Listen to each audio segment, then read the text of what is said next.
করে পাবে না। ক্যাথা স্ট্রিটের কাজ বুঝেন? ক্যাথা স্ট্রিট না কি বলে, মেয়েরা বাড়িতে করে। আপনি কলকাতা থেকে একটা কাজ এনেছেন, কলকাতার একটা শাড়ি এনেছেন, গ্রামে করবেন। কলকাতার শাড়িটাতে বলে দিয়েছে মালিক যে চারিদিকে গোলাপ ফুল এঁকে আনবে, চারিদিকে ভালো করে কিন্তু গোলাপের মতো সুতো দিয়ে করবে। আপনি ভাবছেন গোলাপ ফুল করবো, টগর ফুল দিলে ভালো হয় না?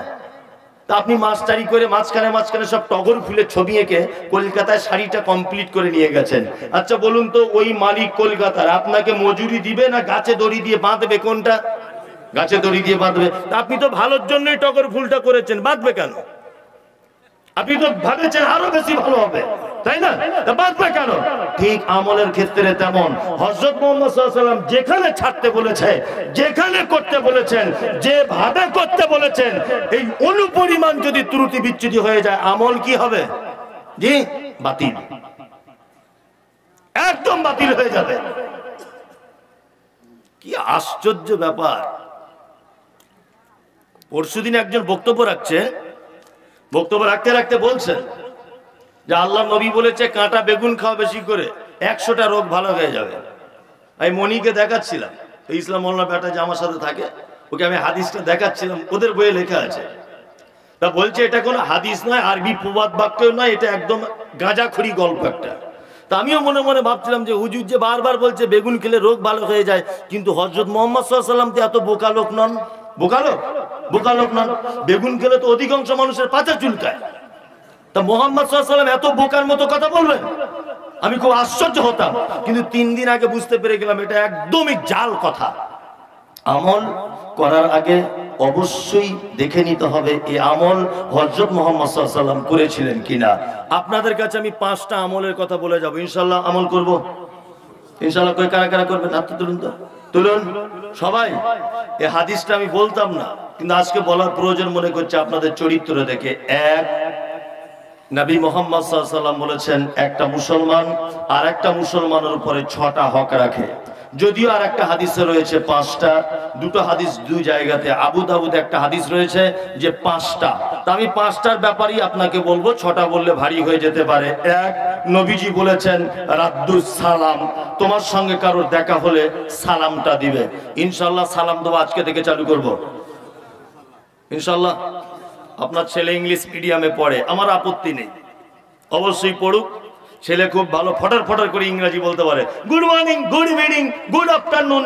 তোমার বেটা যদি দিনে 1 লাখ বার good good good good good good করেই যদি যায়, আচ্ছা বলুন তো 10টা নেকি হবে বলে মনে হয়? হবে? নবীজি বলেছেন আসসালামু আলাইকুম কেউ যদি বলে তার আমলনামাতে 10টা নেকি লিখে দেওয়া হবে, আর যে যত শব্দ বাড়াবে আরো 10টা করে নেকি তাকে বাড়িয়ে দেওয়া হবে। আল্লাহর নবী বলেছেন ইসলামের মধ্যে সবথেকে উত্তম কাজ হলো ক্ষুধার্তকে খানা খেতে দেওয়া, আর পরিচিত অপরিচিত মানুষকে দেখে সালাম দেওয়া। ইসলামের থেকে সুন্দর আর কিছু আছে? নাই তো। গুড মর্নিং, এই যে একজন লোকের এর বাপ মরেছে ধরে নেন ভোরবেলাতে, কথার লেগে ওর বাপ বা মারা গেছে ভোরবেলাতে। তা সকালবেলাতে মেটেগোনা বাজারে দেখা হলো ওর সাথে আমার, আমি শুনি নিজের আব্বা মারা গেছে। সকালবেলা দেখা হবার পরে বলছে মিজানুর গুড মর্নিং ভাই। ও কি মনে মনে ভাববে, কত বড় বদমাইশ, দেখ গুড মর্নিং এর বাংলা কি? শুভ সকাল। তা যার বাপ মরেছে ওর সকাল শুভ হয়েছে? হয়েছে? হয়নি। তো ও কি বলবে, দেখ কত বড় বদমাইশ। মমতাজ এত বড় বদমাশ হয়ে গেল যে আমার আব্বা মারা গেছে বলছে শুভ সকাল। তাহলে ওখানে যদি আমি বলতাম আসসালামু আলাইকুম মিজানুর ভাই কেমন আছো, আচ্ছা বলুন তো ও খুশি হতো কি হতো না? হতো। এর নাম ইসলাম। নবী মুহাম্মদ সাল্লাল্লাহু আলাইহি ওয়াসাল্লাম বলেছেন। তো আজকে থেকে একটা কথা আমল করব ইনশাআল্লাহ, সালাম দেব আমরা সবাই সবাইকে। ওয়াইয়াদাতুল মারিজ, অসুস্থকে দেখতে যেতে হবে ইনশাআল্লাহ, আমরা যাব অসুস্থকে। তবে এই ব্যাপারে আমাদের একটু মতভেদ, আপনার সামাজিক কিছু চিত্র আমি তুলে ধরছি। আমি তো বেশি হাদিস কোরআন জানি না, আমি একটু বাস্তব চিত্রগুলো তুলে ধরি। গ্রামের কিছু আমাদের অসুখ হয়েছে, গ্রামে মেটেকোনা তো এই অসুখ আছে। আচ্ছা বলুন তো দেখি, আপনাদের গ্রামে একটা লোক যদি মারা যায়, এই লোকটার কবর খোঁড়ে কি স্কুলের হেডমাস্টার, না গ্রামের সব থেকে ধনী লোক, না একেবারে গরিব মানুষ রিক্সা চালায় যে সে? কোনটা? গরিব মানুষ। জীবনে দেখেছেন যে কোনো হেড মাওলানা, হেডমাস্টার, প্রফেসর, ইঞ্জিনিয়ার, ব্যারিস্টার, বড় ঠিকাদার, বড় কন্ট্রাক্টর কারো মায়ের কবর খুঁজছে দেখেছেন? খুঁড়বে না। ও ভিআইপি লোক কবর খোঁড়ে, হ্যাঁ পাওয়া যায় সে খুঁড়বে। কি বলছি বুঝতে পারছেন না? তাহলে গরিব মানুষ কবর খুঁড়ে দিল। আহা হা হা, দক্ষিণ পাড়াতে বাড়ি, লোকটা যে আপনার মায়ের কবর খুঁড়লো, বাপের খুঁড়লো, 3 মাস আজকে ব্লাড ক্যান্সারে ভুগছে, গায়ে পোকা হয়ে গেছে। জি, কেউ তাকে দেখতে যায় না। অথচ গ্রামের মেম্বার অসুস্থ, এই যে বলে দিয়েছে আমি সুস্থ হয়ে গেলে 2 টাকা কেজি চালের একটা কাঠ করে দিব, 4-5 বার করে বড় বড় আপেল আর রসগোল্লা নিয়ে দেখতে যাচ্ছে। এগুলো বৈষম্য আমাদের এলাকায় হচ্ছে কি হচ্ছে না? হচ্ছে। অথচ যে আপনার গ্রামের সারা জীবন কবর খুঁড়ে এলো তাকে কেউ দেখতে যায় না। চলুন, মুহাম্মদ সাল্লাল্লাহু আলাইহি ওয়াসাল্লাম কি আশ্চর্য ব্যাপার বলে দিয়েছেন। আল্লাহ নবী বলেছেন অসুস্থ মানুষকে দেখতে যাবে, তার মাথাতে হাত দিয়ে বলবে লা বাসাতা হুরুন, ইনশাআল্লাহ ভাই বা মামা বা খালা তুমি টেনশন করো না, আল্লাহ তোমাকে ভালো করে দেবে। এটা যদি কেউ সন্ধ্যাবেলাতে দেখতে যায়, নবীজি বলেছেন সূর্য ওঠার আগ মুহূর্ত পর্যন্ত আসমানের অগণিত ফেরেশতারা তার জন্য মাগফিরাত কামনা করে। কার জন্য? যে দেখতে গেছে। ফেরেশতারা বলে আল্লাহ যে অসুস্থ তাকে তো ভালো করবে, যে দেখতে গেছে তুমি আগে একে সুস্থতা দান করো। তাহলে বলুন তো, দেখতে গেলে লাভ হলো না লস হলো? লাভ হলো। তাহলে আজকে থেকে নিয়ত করুন, ফজরের নামাজের পরে বাড়িতে ঘুমাবেন না, রাস্তায় রাস্তায় ঘুরতে ঘুরতে খোঁজ নেবেন পাড়া প্রতিবেশী অসুস্থ কারা আছে তাদেরকে একবার দেখতে যাবো ইনশাআল্লাহ। ইনশাআল্লাহ চলুন। আল্লাহ নবী বলেছেন ওয়া ইত্তিবাউজ জানাইজে, কেউ মারা গেলে জানাজা পড়তে যাও। ওয়া ইজাবাতুদ দাওয়াতে, কেউ যদি তোমাকে দাওয়াত দেয় তাহলে গ্রহণ করো। ইনশাআল্লাহ করব। এ দাওয়াতের ব্যাপার ইনশাআল্লাহ বলা হবে না, গরুর গোশতের ব্যাপার। ওই তো ওইখানে দেখছিলাম গেট পুরো ভেঙে ফেলছে। এলেম ভাই মাদ্রাসা দেখলাম তো, জি এলেম ভাই মাদ্রাসা দেখলাম, ওরে বাবা, মানে গেট ভেঙে ছাড়িয়ে ফেলছে একবার, মানে জন্মেও মনে হয় কোনোদিন খায় না এরকম একটা ব্যাপার। হ্যাঁ, দাওয়াত গ্রহণ করুন, অবশ্যই করুন, তাই এইরকম ভাবে হ্যাঁ এক মুসলমানকে সহযোগিতা করুন। আল মুসলিমু মিরআতাল লিল মুসলিম, আল্লাহ রাসূল বলেছেন একটা মুসলমান আর একটা মুসলমানের কি আয়নার মতো, তাই তো? তা পৃথিবীতে এত দামি জিনিস থাকতে হযরত মুহাম্মদ আয়না কেন বললেন? প্রশ্ন জেগেছে কোনোদিন?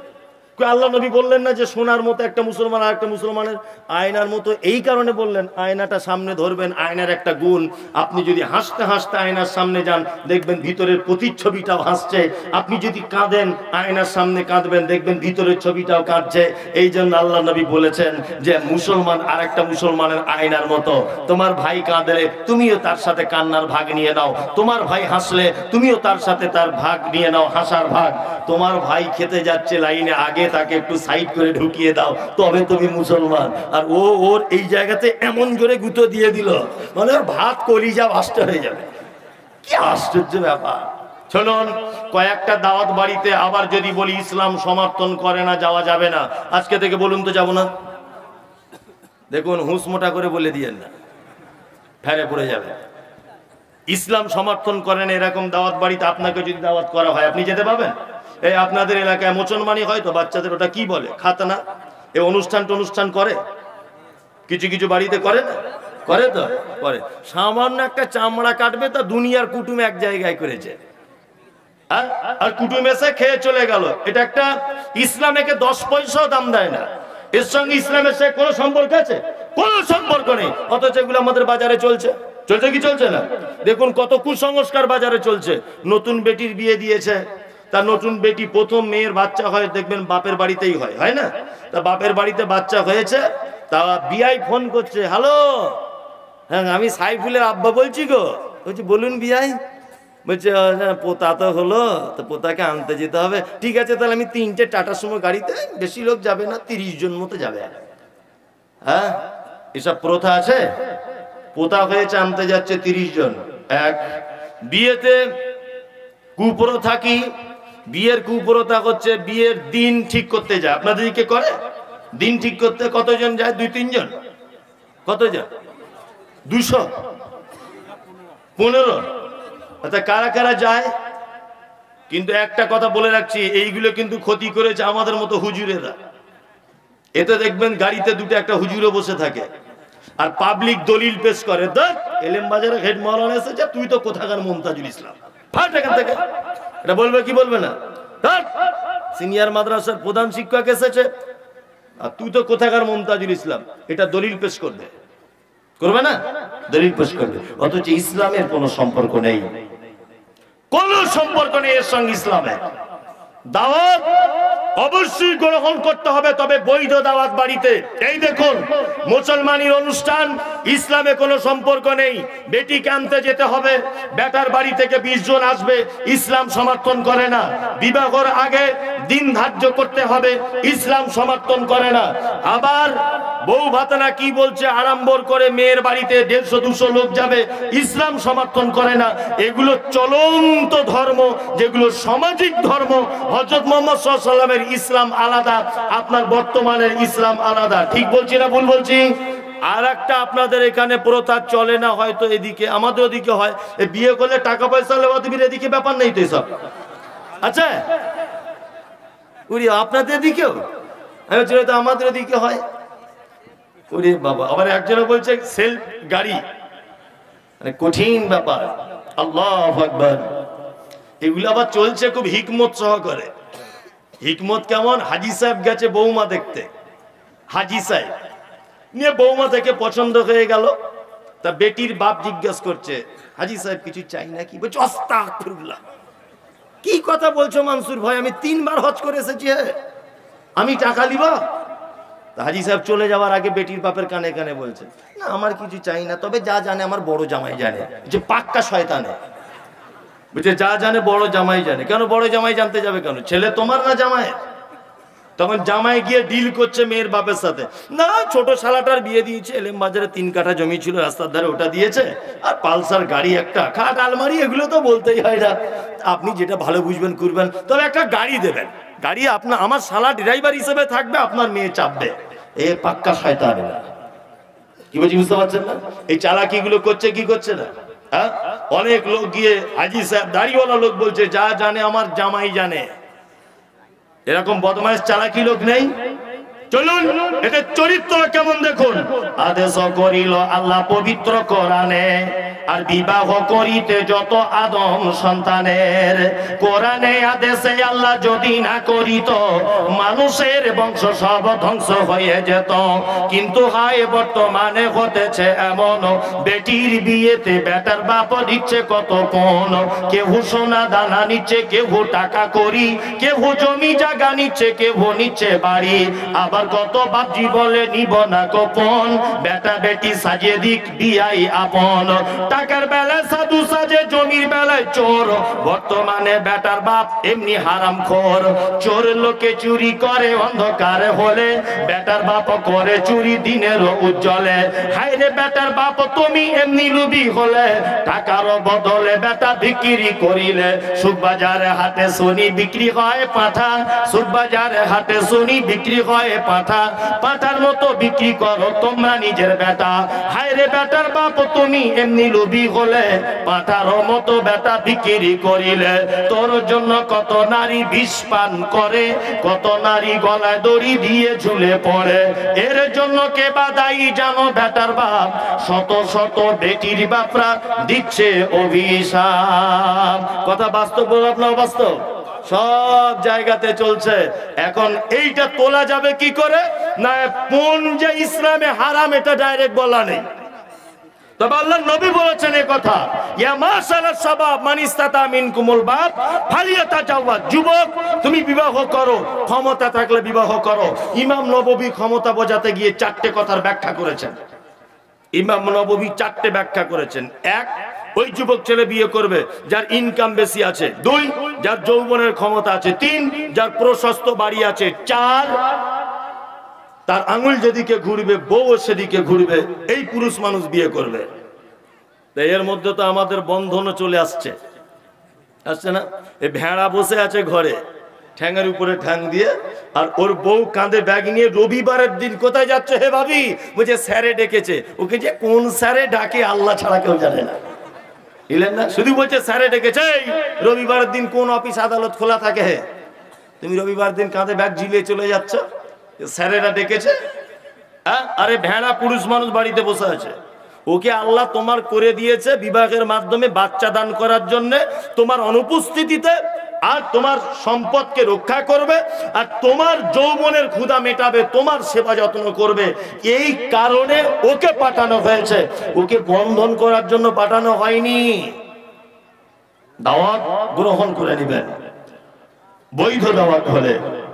নাম্বার 5, আল্লাহ নবী সাল্লাল্লাহু আলাইহি ওয়াসাল্লাম বলেছেন ওয়াতাশমিতুল আতিশে, হাঁচি হলে কি বলতে হয়? আলহামদুলিল্লাহ।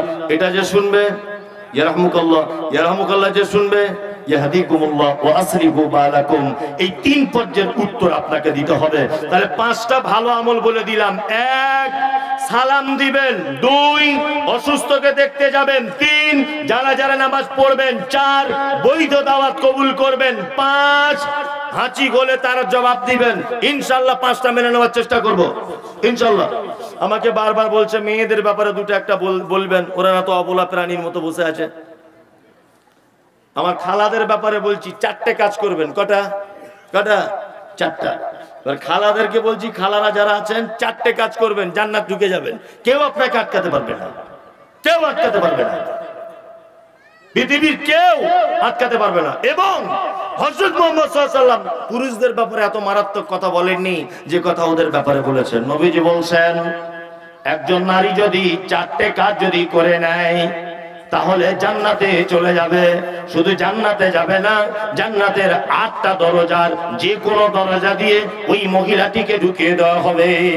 1, আল মারাতু ইজা সাল্লাতু খামসাহা ওয়া সামাতু শাহরাহা ওয়া আতাআতু বালাহা ওয়া আহসানাতু ফারজাহা ফাতাদখুল মিন আইয়ি আবওয়াবিল জান্নাতি সাআতুন। নবী বলেছেন একজন নারী যদি 4টে কাজ করে পৃথিবীর কেউ তাকে বাধা দিবে না, কেউ তাকে আটকাবে না, সে একসঙ্গে জান্নাতের ভিতরে ঢুকে যাবে। তার 1 নম্বরের কাজ হলো আল মারাতু ইজা সাল্লাতু খামসাহা, 5 ওয়াক্ত নামাজ পড়বে। 5 ওয়াক্ত কি করবে? নামাজ পড়বে। পড়ে তো আপনার স্ত্রীরা? পড়ে আলহামদুলিল্লাহ। 2, অসামাত শাহরাহা, 1 মাস রোজা রাখবে। 5 ওয়াক্ত সালাত রাখবে কতদিন? না কিছু মেয়ে রাখবে 1 মাস 23 দিন, কেউ রাখবে 27 দিন, কেউ রাখবে 25 দিন। বাকি দিনগুলো আল্লাহ ছুটি দিয়ে দিয়েছে, কাজা করতে হবে না।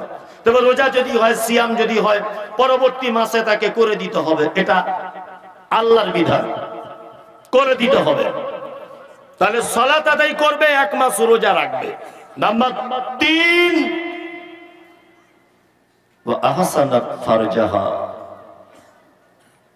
ওয়া আহসানাত ফারজাহা, লজ্জাস্থানের হেফাজত করবে, পর্দা করবে। মেটেকোনা একটা ঐতিহ্যবাহী একটি গ্রাম, এটা আমি ছাত্র জীবন থেকে শুনে এসেছি। এই গ্রামে হাই মাদ্রাসা আছে, সিনিয়র মাদ্রাসা নাকি আছে, একটা খারেজি মাদ্রাসা আছে, মহিলা মাদ্রাসা 1টা না 2টো আছে, বড় বড় প্রতিষ্ঠান এখানে আছে। এখান থেকে বড় বড় আলেমের জন্ম হয়েছে, হয়েছে না? বড় বড় জন্ম হয়েছে আলেমদের এখান থেকে।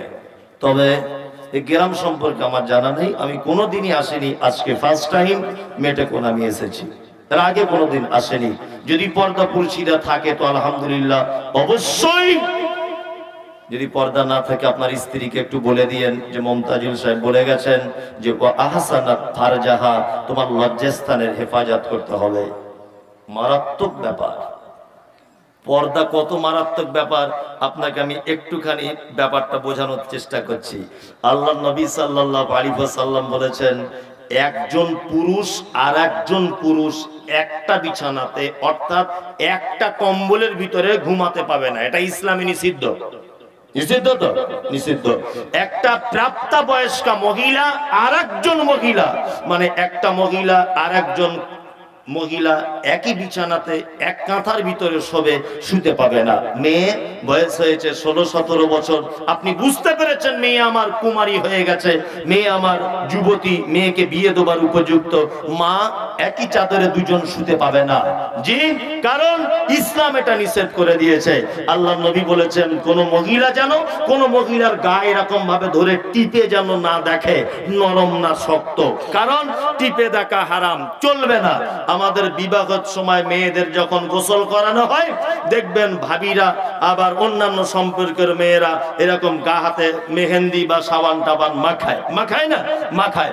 এই কারণে আল্লাহর নবী নিষেধ করেছেন যে মেয়েটা সাবান মাখিয়েছে ওই মেয়েটা বাড়িতে রাতে শুয়ে ওর স্বামীর সঙ্গে গল্প করবে। আজকে মাসকুরাকে গোসল করালাম, মাসকুরার শরীরটা কি নরম, যে গল্প করছে তার শরীরটা ইটের মতো শক্ত। ওর স্বামী কিন্তু রাতে অন্তরের চোখে মাছকুরা কি দেখবে, কি বলছি বুঝতে পারছেন না? আর মনে মনে ভাববে তোর ইটের মতো শক্ত, তাহলে ওরই ভালো, এটা বলবে মনে মনে ভাববে। এই জন্য নবী মুহাম্মদ সাল্লাল্লাহু আলাইহি ওয়াসাল্লাম অনেক দূর থেকে বাদ দিয়ে দিয়েছেন যে একজন মহিলা যেন আর একটা মহিলার গায়ে যেন হাত দিয়ে টিপে যেন না দেখে, কারণ ও অন্তরের জেনাতে তার স্বামীকে লিপ্ত করে দিবে। পর্দা মারাত্মক একটি বিষয়, কত মারাত্মক বিষয় আপনাকে ভাবানো যাবে না। আমাদের সমাজে আছে নাই? আমার জীবনে আশ্চর্য কথা বলছি, একদমই আশ্চর্যের কথা বলছি। আপনার পরিবারকে যদি আপনি সুখে যদি করতে চান, তিনটে কাজ করবেন। কটা কাজ? তিনটে। আজকে আপনার স্ত্রীকে গিয়ে বলে দেবেন কটা কাজ? তিনটে। এক, আপনার বাড়িতে পাড়ার কোনো মেয়েকে ঢুকতে দেবেন না, বুঝলেন? আমি একটা মহিলা মাদ্রাসার দায়িত্বে আছি, মহিলা মাদ্রাসায় কলমডাঙ্গা মাদ্রাসাতে প্রায় 1-1.5 বছর আমার দায়িত্বই চলছে। তা আল্লাহ চালাচ্ছে, আমার শব্দটা বলা এটা ফেরাউনের শব্দ, আমার বলা যাবে না, আমাদের দায়িত্বে চলছে। যাই হোক, তা আমি ওখানে বলি মাঝে সাঝে যারা শিক্ষিকা আছে যে পুরুষ গার্জেনদেরকে ঢুকতে দেবে, মেয়েগুলোকে ঘরে ঢুকিয়ে দিয়ে, কিন্তু মহিলা গার্জেনকে ভিতরে ঢুকতে দিবে না। মহিলা গার্জেনকে ঢুকতে দিলে মাদ্রাসার ভিতর ইট পর্যন্ত খুলে নিয়ে চলে যাবে, এত খাতারনাক করা, বুঝলেন না? বাড়িতে পাড়ার কোনো মেয়েকে ঢুকতে দিবেন না। আপনার স্ত্রীকে বলবেন যে বাড়িতে 4-5টা পুরুষ মানুষ যদি আসে আমাকে ডাকবে, বৈঠকখানাতে বসে গল্প করব, কিন্তু খবরদার ভুল করে যেন পাড়ার কোনো মেয়েকে ঢুকতে দিবেন না, কারণ এরা হচ্ছে খাতারনাক। কত খাতারনাক আপনাকে বলবো। এই দেখুন, আপনাকে একটা জিনিস দেখায়, নতুন বৌমা এসেছে বাড়িতে, সব পাড়ার মেয়েরা সুসুর করে নতুন বৌমা দেখতে আসছে, আর একটা মেয়ে ঘোমটা দিয়ে এরকম করে বসে আছে, এরকম করে। সব যখন ভিড় ঘুচে গেল তখন ওই পাড়ার বউটা বলছে, হা গো বুবু, মায়ের ঘর কোথা? বলছে সাঁকড়ে গাছাতে, এই নুর ইসলাম মল্লিদের ঘরের পাশেই। তাই? তো আব্বা কি করে? বলছে আব্বা ঠিকাদারি কাজ করে। কটা ভাই বোন? 3 ভাই 1 বোন। সব ভালো, মেটেকোনায় তুমি মেটেকোনার বৌমা হয়েছ, আর আমি 11 বছর পুরাতন মেটেকোনাতে আছি। যাদের ঘরে তোমার বিয়ে হয়েছে না, তোমার শ্বশুর শাশুড়ি খুব ডেঞ্জারাস, একটু সাবধানে থাকবে। এই যে প্রথম দিনই বলে গেল শ্বশুর শাশুড়ি ডেঞ্জারাস, মানে সংসারে 12টা বাজিয়ে দিল কি দিল না? সংসারে 12টা বাজিয়ে দিল। ওই জন্য মেয়েকে ঢুকতে দেবে না, মারাত্মক খাতারনাকেরা। বোলপুর স্টেশনে একটা ট্রেন ঢুকছিল, ট্রেন ঢুকতে ঢুকতে প্ল্যাটফর্মের আগে দাঁড়িয়ে গেল। বলুন তো কি দেখে দাঁড়ায়? Red signal. রেড মানে কি? বিপদ। এলেম বাজার রাস্তায় কাজ হচ্ছে, দেখবেন একটা লোক লাল কাপড়ে এরকম করছে, মানে বিপদ, যে অ্যাক্সিডেন্ট হয়ে যেতে পারে, একটু স্লো চা, না তো মরে যাবি, বলে কি বলে না? রেড মানে বিপদ। 24 বছর বয়সের যুবক ছেলে, 24 বছর, মায়ের হাতের ছাড়া রান্না খায় না জীবনে। মা যা রান্না করে মধুর মতো, বলে মা তোমার হাতের রান্না কি স্বাদ, বর্ধমানে চাকরি করি, ওখান থেকে না খেয়ে দুপুরে বাড়ি এসে খাই, মায়ের হাতের এত সুন্দর রান্না। 3 দিন বিয়ে হয়েছে, 4 দিনের মাথায় সকালে উঠে বলছে, মা তোকে একটা কথা বলবো। তো বলছে কি বল? বলছে তুই আর আব্বা আলাদা রান্না করে খা, আমরা দুজন আলাদা রান্না করে খাই। মানে 24 বছর পর্যন্ত ওর মা প্রিয় ছেলে, আর 24 ঘন্টায় এক বিছানা দুজন মাথা দিয়ে ওকে এমন তাবিজ দিয়েছে, বলছে তোর মা আব্বাকে আলাদা খেতে বল। কি বলছি বুঝতে পারছেন না? আর আমরা একটা জিনিস বুঝতে ভুল করি, আপনারা আমি জানি খুব শিয়ানা, কিন্তু একদমই তো বোকা দেখতে পাচ্ছি, খুব শিয়ানা নয় তো আপনারা। রেড সিগন্যাল মানে কি? বিপদ। বাড়িতে যখন নতুন বৌমা আসে, কোন শাড়ি পরে আসে? সাদা, কালো, লাল না সবুজ? লাল। মানে প্রথম দিন গেটে ঢোকার সময়তেই বলে দেয় শ্বশুর শাশুড়ি রেডি হও, আমি ঢুকছি এবার। মানে রেড সিগন্যাল, বুঝলেন না? শ্বশুর শাশুড়ি রেডি হও, রেডি হয়ে একেবারে খাতা কলম নিয়ে বসলো, আর তোমরা আলাদা গোয়াল ঘরে রান্না করে খাও। এই তো সিস্টেম চলছে, কি চলছে না? তাহলে পরিবারকে বাঁচাতে গেলে এক, পাড়ার কোনো মেয়েকে বাড়িতে ঢুকতে দেবেন না, এটা একদম মাথায় রাখবেন। বক্তব্য সব অংশ যদি ভুলে যান, এইটা অন্তত বক্তব্য ভুলিয়েন না, সংসার সুখের হবে। 2, আপনার স্ত্রীকে বলবেন যে তুমি একটু পর্দার সঙ্গে থাকবে বাড়িতে, কারোর সঙ্গে কটু কথা বলিও না। পর্দার ব্যাপারটা দেখবে, বরকত হবে বাড়িতে। নাম্বার 3, আপনার স্ত্রীকে বলবেন যে আমি বাজার থেকে যা কিছু আনবো একেবারে সব রান্না করে দিবে না, অল্প অল্প একটু রেখে তবে রান্না করবে, বাড়িতে বরকত হবে।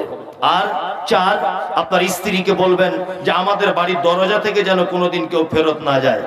6, আপনার স্ত্রীকে বলবেন তেলের বোতলে এখনো তেল 100 গ্রাম আছে, আবার বাড়ি থেকে বাজার থেকে আমাকে তেল আনতে বলবে, ওই বোতলের ভিতরে ঢেলে দিবেন, তেলে বরকত হবে। চালের বস্তাতে এখনো চাল 4 কেজি মতো আছে, বাজার থেকে চাল কিনে আবার ওই বস্তাতেই ঢেলে দেন, ইনশাআল্লাহ বরকত হবে। বাজার থেকে 2 কেজি মাংস নিয়ে এসেছেন, 1 কেজি 750 গ্রাম রান্না করবেন, 250 গ্রাম এক সাইডে রেখে দিবেন, ইনশাআল্লাহ বাড়িতে বরকত হবে। কয়েকটা টিপস আপনাকে দিয়ে দিলাম বাড়িতে বরকত আনার জন্য। প্রথম টিপসটা অবশ্যই ভুলে যাওয়ার চেষ্টা করিয়েন না।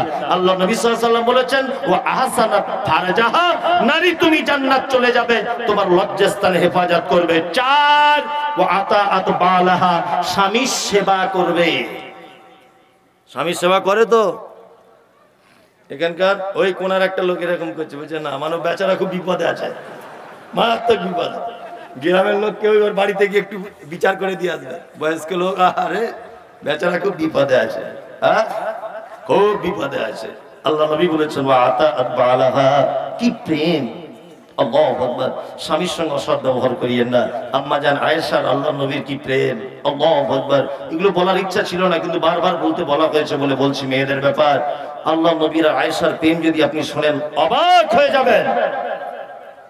বিশ্ব নবী বলছেন, আম্মা জান আয়েশা বলছেন, যে গেলাসে আমি পানি পান করিতাম, পান করা হয়ে গেলে নবীকে দিতাম, দেখিতাম আমি নিজ নয়নেতে, ওখানে মুখ লাগায়া নবী পান করিতেন। গোস্ত খেয়ে হাড্ডি গুলা ফেলিয়া দিতাম, চুষে চুষে খেত নবী চোখেতে দেখিতাম। আম্মা জান আয়েশা বলছেন আল্লাহ নবী আমাকে এত ভালোবাসতেন, যে গেলাসে আমি পানি পান করিতাম, পান করা হয়ে গেলে নবীকে দিতাম। আম্মা জান আয়েশা বলছেন আমি গিলাসে পানি পান করে গিলাসটা রেখে দিয়েছি, আমি আরে আরে দেখেছি, আমি গোপনে গোপনে দেখে নিয়েছি, আল্লাহর নবী ওই গিলাসটার ওই জায়গাটায় মুখ লাগিয়ে তিনি আবার যেন পানি পান করতেন। গোস্ত খেয়ে হাড্ডি গুলো ফেলিয়া দিতাম, চুষে চুষে খেত নবী চোখেতে দেখিতাম। আম্মা জান আয়েশা বলছেন আমাদের বাড়িতে যদি কখনো হাদিয়া চলে এসেছে, গোস্তগুলো খেয়েছি, হাড্ডিটা দস্তরখানের উপরে রেখে দিয়েছি, আল্লাহর নবীকে দেখেছি, বিশ্ব নবী আমার ওই গোস্তের হাড্ডিটা আবার মুখের ভিতরে দিয়ে রস বার করে করে চিবিয়ে চিবিয়ে তিনি খেতেন। এই প্রেম আছে?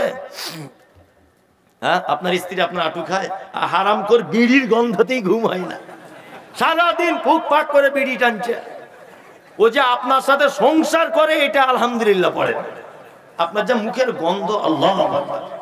আবার কিছু লোক দেখছি ফজরের নামাজের সময় মুয়াজ্জিন আজান দিয়েছে, সালাতু খায়রুম মিনান নাওম, ঘুমের থেকে নামাজ উত্তম, নামাজিরা তাড়াতাড়ি করে মসজিদে চলে আয়, হাইয়া আলাল ফালা, তোরা তোদের কল্যাণ বই নিয়ে চলে যা। আল্লাহ নবীকে এমন করে পদ্ধতিটা আজান শেখালেন, হাইয়া আলাস সালাহ, তোরা নামাজের দিকে মসজিদে আয়। শুধু যদি নামাজের কথা বলে বান্দা আসতে চাইবে না, ওই জন্য নবীকে বলা হলো তাদের একটা সংবাদ আপনি ভালো দেন। নবী আবার বলছেন হাইয়া আলাল ফালা, তোরা নামাজ পড়বি, নামাজ শুধু পড়ে এমনিতে বাড়ি চলে যাবি না, তোরা তোদের কল্যাণটাকে বাড়ি নিয়ে চলে যা। আর ফজরের সময়তে বলা হলো আসসালাতু খায়রুম মিনান নাওম, ঘুমের থেকে নামাজ উত্তম, মসজিদে চলে এসো। অনেক নামাজিকে এটা প্রয়োজন ছিল, নবীজি বলেছেন মিসওয়াক করতে হবে, দাঁতন করতে হবে। জি, দাঁতন করা কি সুন্নত কি সুন্নত নয়? ফজরের পরে তাহলে দাঁতন করতে করতে মসজিদে আসা উচিত ছিল। ও দাঁতন বাদ দিয়ে বালিশের তলায় বিড়ি দেশলাই ছিল, একটা বিড়ি ধরিয়ে হারামখোর মসজিদের গেটে ফেলে মসজিদের ভিতরে ঢুকছে, মানে ফেরেশতারা উল্টো পাল্টা হয়ে যাবে যে কোন মাল ঢুকছে, এটা মুখের গন্ধ, বাসি মুখে বিড়ি পান করে ঢুকছে। আল্লাহু আকবার। এইরকম লোক মেটে কোন এলাকায় নেই, আমাদের ওদিকে আছে, আপনাদের দিকে আছে।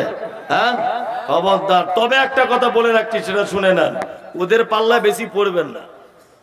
মেয়েদের পাল্লা বেশি পড়িয়েন না।